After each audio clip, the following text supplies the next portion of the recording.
আজকে কিছুক্ষণ আগেই অনুষ্ঠিত হয়ে গেল মাধ্যমিক 2025-এর ভূগোল পরীক্ষা। সেই ভূগোল পরীক্ষার প্রশ্ন উত্তরগুলো তোমরা দেখে নাও এবং কে কীরকম পরীক্ষা দিয়েছো অবশ্যই কমেন্টে জানাবে।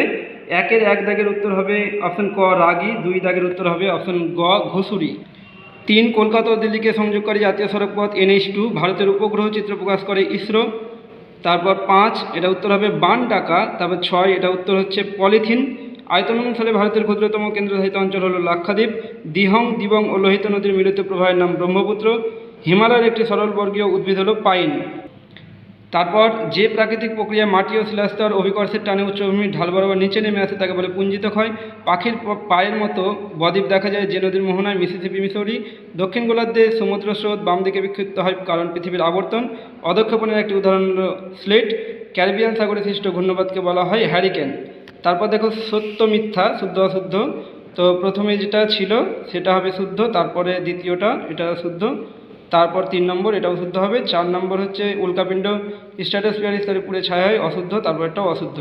তারপর 5 নম্বর শুদ্ধ, তারপর 6 নম্বর অশুদ্ধ। তারপর দেখো গ্রীষ্মকালে উত্তর পশ্চিম ভারতে ধূলিঝড় আঁধি নামে পরিচিত। উপগ্রহ চিত্রের ক্ষুদ্রতম একক হচ্ছে পিক্সেল। তারপর চন্দ্র থেকে পৃথিবীর দূরত্ব যখন 3.5 লক্ষ কিলোমিটার হয় তখন তাকে কী বলে? পেরিজি অবস্থান। পারমাণবিক শক্তি উৎপাদন কেন্দ্র থেকে নির্গত বর্জ্যকে তেজস্ক্রিয় বর্জ্য বলে। নদী দ্বারা ভাসমান পদ্ধতির সাহায্যে অদ্রবীভূত সূক্ষ্ম বালি পলি ও কাদা পরিবাহিত হয়। বায়ুচাপ মাপা হয় ব্যারোমিটারের সাহায্যে।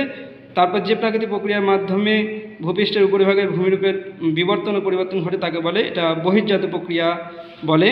তারপর দেখো এটা 3.2 এটা চেনাব নদী হবে। তারপর 2 রেখা আর মেলানোটা লাদাখের সাথে মিলবে খারদুংলা কান্ডালা করমুক্ত বন্দর, ভিলাই লৌহ ইস্পাত শিল্প, রাজস্থান লুনি।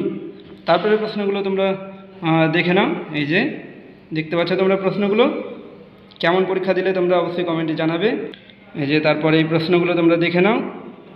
তারপর এইখানে দেখো যে মানচিত্রে এই প্রশ্নগুলো এসেছিলো।